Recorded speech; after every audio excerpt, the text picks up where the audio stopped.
So in today's video, I thought we would have another look at the Anchor-Lass padlock. This one here is an 822. I featured this one before, showing you how to progressively disc it, just to sort of learn picking some of those discs rather than all of them, and then gradually building up. I'll leave a link to that video just there. And I also featured another Anchor-Lass padlock. This one is an 803. Sorry, they are really shiny and it's difficult not to blind you. It's the 803. But this one does have exactly the same core inside, just different bitting. I'll leave a link to the video picking and gutting that one just here. But I wanted to do another video on these just to give you some picking tips if you have one of these, if you're sort of struggling with it, or if you just want to sort of pick up some tips prior to picking it. And the reason I thought I'd do the video is I learned a lot with this one, taking it apart, progressive pinning it. I learned a lot with this one. When I was picking it before the sort of pick and gut video, but I liked the Anchor-Lass padlock so much, I just sort of was buying them every time I could see them. So I bought another one of the 822s there, just to sort of compare how it picked, and I spotted another one of these 803s, so I picked up another one of those just to see how it compared to that one. And I just was on a bit of a roll then, and I sort of found another 822, so I picked that one up. And then I found this closed shackle version of this padlock here, which is the 833-3, and I picked that up as well. And in sort of playing with these locks and picking with them, I found a lot of consistencies with the, number one, the approach to picking them, but also the feedback that they give. So I wanted to sort of, pass that on to you, and hopefully that will be applicable to your particular padlock. Now, as far as I know, all of these have the same core in, they look the same. There is one variation with Anchor-Lass padlocks, as far as I'm aware, and that's that you get... this is the actual sidebar that sits inside. We'll have a look inside the padlock in a little while. But this one, as you can see, is a round profile, but there is one that has the square profile. I've not come across that one. So this will be a video with some tips picking the Anchor-Lass if it's got the round profile. I think the square profile, as far as I understand it, are a little bit harder to pick, a little bit trickier. But yeah, let's have a look inside one of these locks, and we'll start there. So I've taken apart the padlock that I've actually picked before. This is an 803. And inside we've got the disc carrier and all of the discs. These larger padlocks do have this sort of anti-drill protection, which just means that the picking tip needs to be set a little bit deeper. But other than that, it doesn't affect picking. And you can just see the sidebar there. And then we've got the key for this one, which I'll show you, and you can see all the cuts on the key. Now, a couple of things to remember with Anchor-Lass. Number one, the last disc, which sits in this position at the end of the key, is always a zero cut. Not only that, the first disc, which sits in this position here, is again always a zero cut, and that really helps us. Number one, we can front tension these. And number two, we don't have to worry about that last disc. So inside here we've got 11 discs, I think it is. So we've got 1, 2, 3, 4, 5, 6, 7, 8, 9, 10, 11. So we've got the 11 discs, but we don't need to worry about the first disc or the last disc.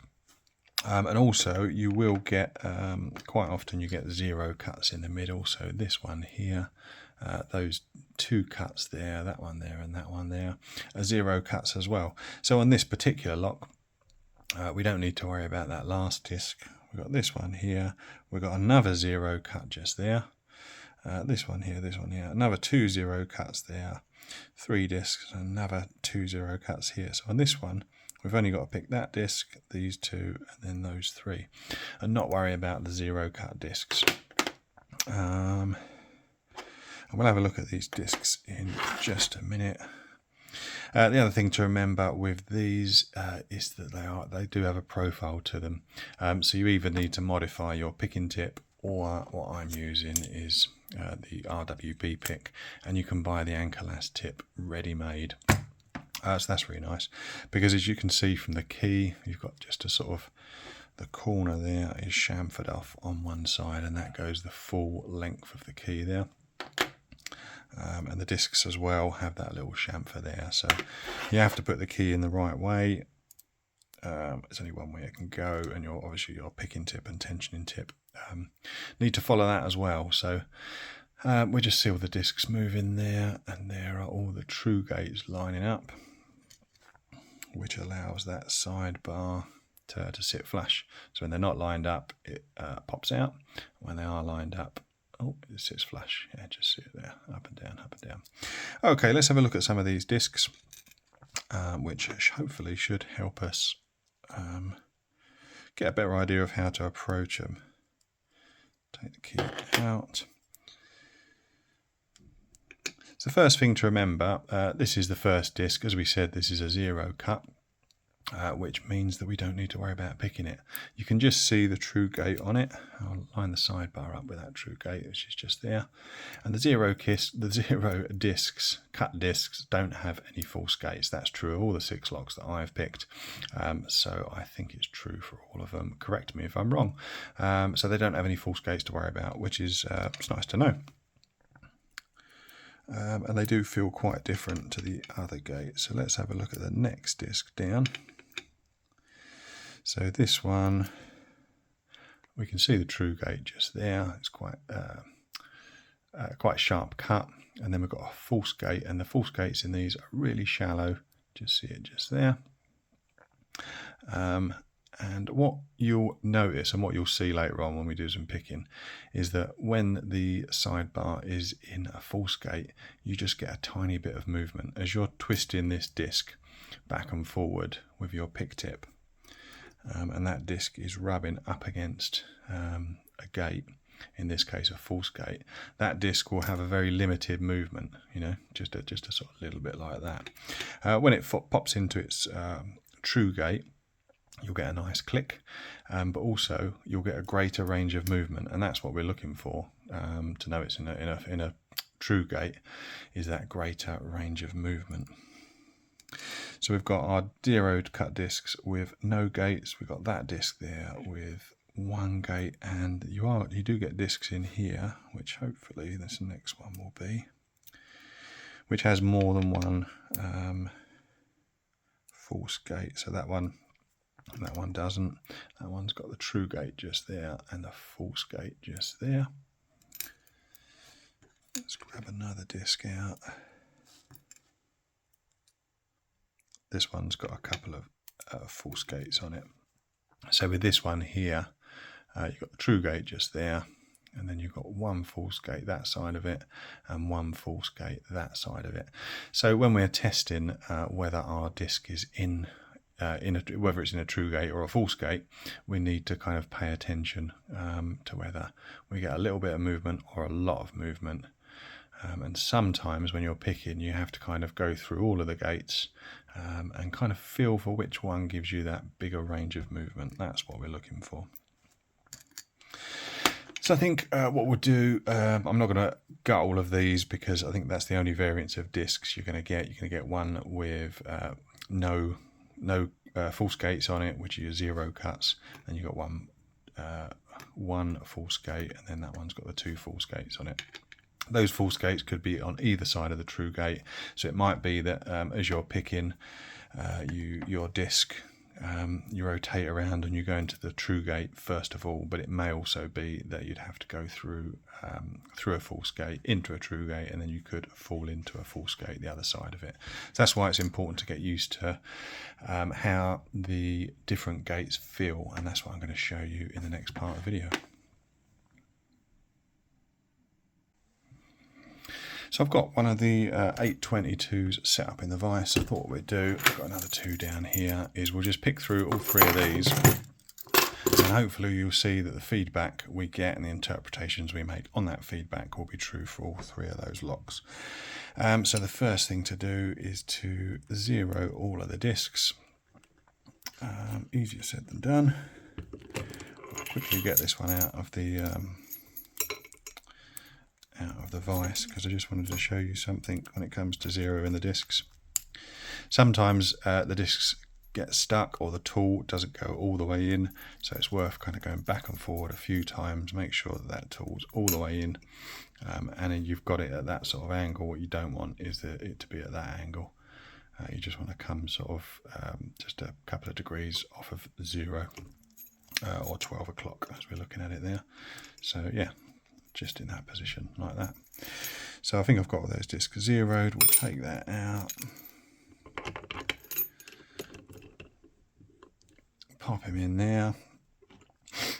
And I've got the RWB pick, and this one here you've got dots just there, and we've got dots just there. These ones are closer together, and if you use the ones that are further apart, they line up with the spacing of the anchor lass discs.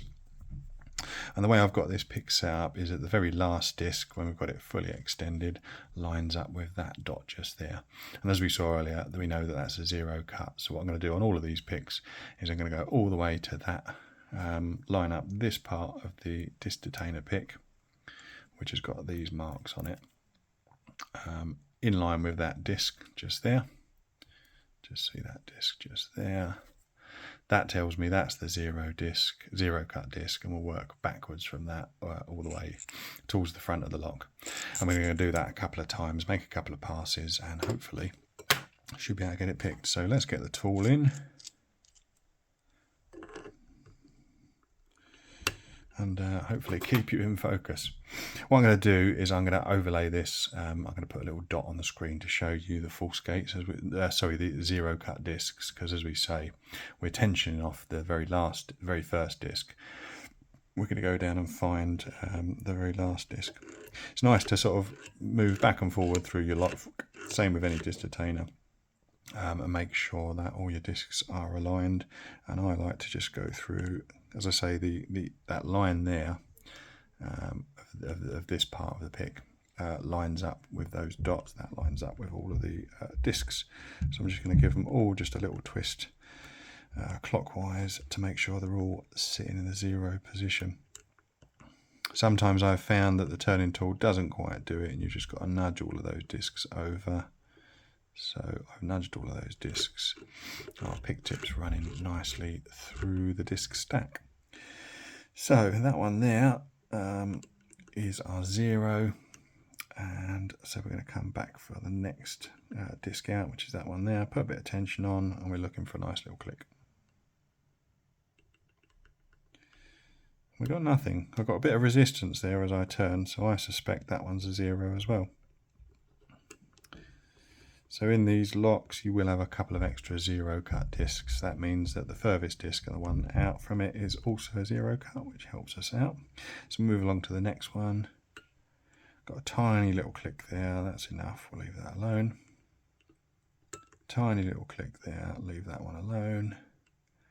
Tiny little click there, and we've got a little bit of movement on the tensioning wheel.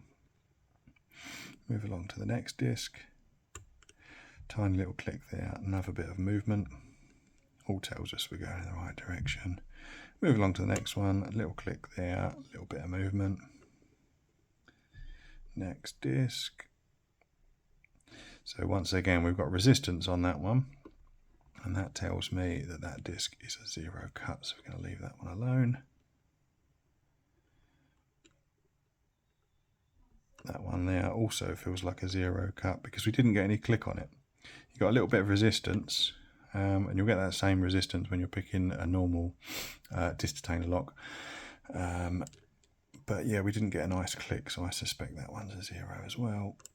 And we got a nice click on that disc there, which is the second one out. And of course, we're tensioning on the first disc. So let me just mark on the screen there where those those 0 cuts are, and they're the ones we need to avoid. So I think it was that one, and then the last couple of discs. So that's our last disc, which is 0. The next one out was also a 0. So then we're going to come along and we're going to start feeling those gates. We're feeling for movement. So there we got a nice range of movement on that disc. We'll leave that one alone. Next disc, good range of movement, leave that one alone. Next one, that's only a little bit of movement there. There he is. So I'm going to give that one a click. Nice little click, and we got a little bit of movement on the wheel. Go out to the next disc. That one has got a limited range of movement, so we'll go ahead and try and set that one again. Nice click movement on the tension wheel. Next disc, was that the 0 cuts? No, but he's got a good range of movement. That one was a 0, that one was a 0, and the last disc is feeling pretty tight. See, there's just not much movement there. So we'll give that one a click, and then there's a better range of movement. Now we're going to go all the way to the back and let's see if there's just any more we can find. So that was our 0, that was a 0. Good range of movement on that disc. Kind of limited movement on that disc. I think I'm going to give him a little bit of a click. And there we go, we got the open.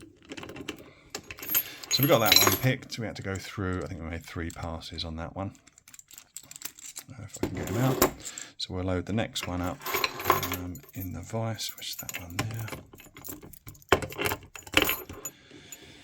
And we'll try the same with that one.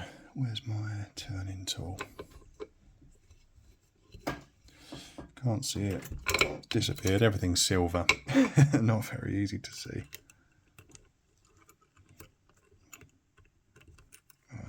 There we go. So we get those discs a good wiggle back and forward, and we're just a few degrees off of centre. So that should be fine. Pop the tool in. Make sure we've got clear movement. Come across, just bounce on each of those discs, make sure that they are fully turned clockwise. If they're not all fully turned clockwise, you will get false readings, so that's what we want. Right, so we go to the last disc, we know that one's a 0, we leave them alone, come out one, got a little click on that disc, next disc,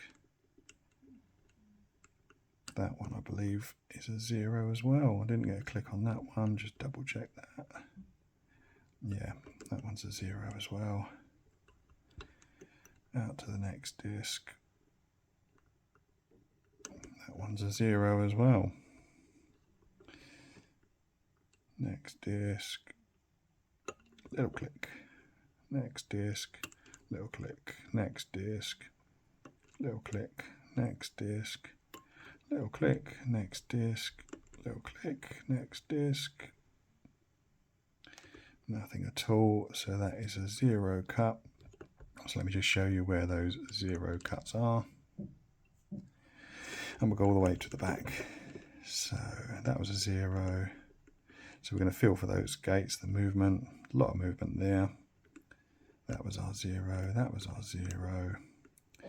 Next one, sort of restricted movement there, so let's try and set that. Nice bit of movement, nice click and movement on the wheel. Let's come out. There we go. Quite a deep cut, that one. That one's got a good range of movement, we'll leave them alone. That one's got a good range of movement. That one feels pretty tight, but was that our 0 cut? I'm not sure. Nope, that one gives us a nice click. That one feels tight. Give him a click, and there we go. I think we got the open. Yeah. So that one we only had to do 2 passes, and we didn't even get all the way to the end before we found those gates on that one. Can be quite tricky to get the tool out. Right, our last padlock is this one here. Get him in, and then 0 all those discs again. Oh, you just saw, I don't know if you saw there, it was catching at that position. So go back and forth, back and forth. There we go. We're just a couple of degrees, yeah, a couple of degrees past the 0. All right, let's get our pick and see if we can get this one open as well. All the way to the back. Feels a little bit snaggy, so once again I'm just going to bounce on all of those discs with no tension, just to make sure that they're all set back where they should be, because we don't want to get any false readings from them. Okay, that feels pretty good. Yeah, got good movement, so all the way to the back of the lock. Find that last disc, which is a 0 cut. Well, of course, we're going to leave that one alone. come out to the next disc, little click, a little bit of movement on the wheel, out to the next disc, little click, a little bit of movement on the wheel, next disc. Oh, didn't get anything off that one. I just kind of slipped off it a little bit. Let's try that one again. Did we get a little click? Yeah, tiniest little click there. That was, you could just barely feel that. I thought that might be a zero cut. So it's worth testing it a couple of times. That one, if it does feel like a zero cut, let's just test him again. Yeah, when there's zero, you get a nice range of, you get a sort of slight resistance to your tension, but there's no gates that you hit in there because it's already in the true gate at that position. And because there's no false gates in there, we know that it is a zero disc. You know, because we've tested the full range of movement, we haven't hit any false gates, so we know that one must be a zero. Come out to the next position. That one also is exactly the same, a little bit of resistance. We go the full range of movement and we get nothing, no false gates. So that one's a zero as well. Next disc, little click, leave him alone. Next disc, where is he? Little click, leave him alone. Next disc, little click, leave him alone. Last disc. That feels like a zero as well. Yeah, we've got that full range of movement. And we've got nothing there, so we go all the way to the back now. That is our zero cut, isn't it? I forgot where the other ones are. Hopefully we'll find them. So we're going to test the next disc out, which is that one there. Good range of movement, leave them alone. That one there, once again, good range of movement, leave it alone. Next one, feels a little bit tight. Let's test that one out. So we've got a nice click there, and we've got a better range of movement there. So I think that one's where it should be. I think that was our zero, that was our zero. Test this one, nice range of movement there, leave them alone. That one there, nice range of movement, leave him alone. And that one there feels pretty tight, so we'll give him a click. And we've got a nice range of movement there. And then I think that was our zero there, wasn't it? So we'll go all the way to the back. I wonder if I put that disc in the wrong place. That one that we moved along a bit. We'll just feel them all. Good range of movement, leave it alone. Good range of movement, leave it alone. Good range of movement, leave it alone. Was that the one that we played with? Let's knock him back one. Yeah, that was the one that was in the wrong position. So what I did with that disc that finally gave us the open on the second pass, I set him to a true gate. He felt kind of tight. I was a little bit unsure, and I pushed him to the next gate. And what I did there is to move him to a false gate. So on that, that third pass, I was just able to set him back just to test him. But either way, we got that one open. Just can't get the bloody pick out. Leave him there. So there we go, 3 Ankylass padlocks picked in a reasonable time. I'm not going to pick these other 3, you'll have to take my word for it, that they've got the same cores in and they pick pretty much exactly the same. All of these keys, all these padlocks are bitted differently, but regardless of whether they've got a lot of zero cuts or not, whether it doesn't matter what the bitting is. If you remember that last disc and the first disc are zero cuts, they give you a start and finish point, and be aware that there might be zero cuts in there. The more you've got, the easier the lock is, because they're ones that once you've mapped them out, you don't need to worry about. It's important to set up your pick as I've done. The RWB pick is great with that line of dots just there, and I had it set up as the 0. I do find that it's easier to go all the way to the last disc, that one there, and pick from the back to the front rather than picking from the front to the back. That's just something I've found with these 6 padlocks. Yeah, so just to recap what you're feeling for, if I grab our disc, where is he? bear with me, our disc and our sidebar. So that's the true gate. So the true gate gives a larger range of movement, the false gate gives a smaller range of movement. And once you know that, and once you feel the difference between that, they're fairly straightforward to pick. So your initial pass is just to put everything in a gate, you know, going through, we know that's a 0 there, and we just go through all of the discs, put them in the gate, and the second time, the second pass, we ignore the 0 cuts because we know where they are. And then you're just feeling for that range of movement. And the range of movement, if I line that up, say there, on a true gate is sort of something like that. You were just looking at these markings just there. And on a false gate, it's probably about half of that. Sometimes it feels really tight, and you know that tells you that you've just got to, you know, give it that extra click until you get that bigger range of movement. That last padlock was a little bit tricky. I think I overset that one. It's easily done, but I think I said on the video that something weren't quite right on that one. So on the third pass, I was able to just, that was the one. Everything else felt okay. That was the one to go back to and look at that one. Anyway, I hope you found this video helpful. If you've got any questions on the anchor lass padlock, if you want any more picking tips, anything that I haven't covered in this video, please leave a comment below, ask a question. I'll get back to you and help you if I can. They're really good locks to pick.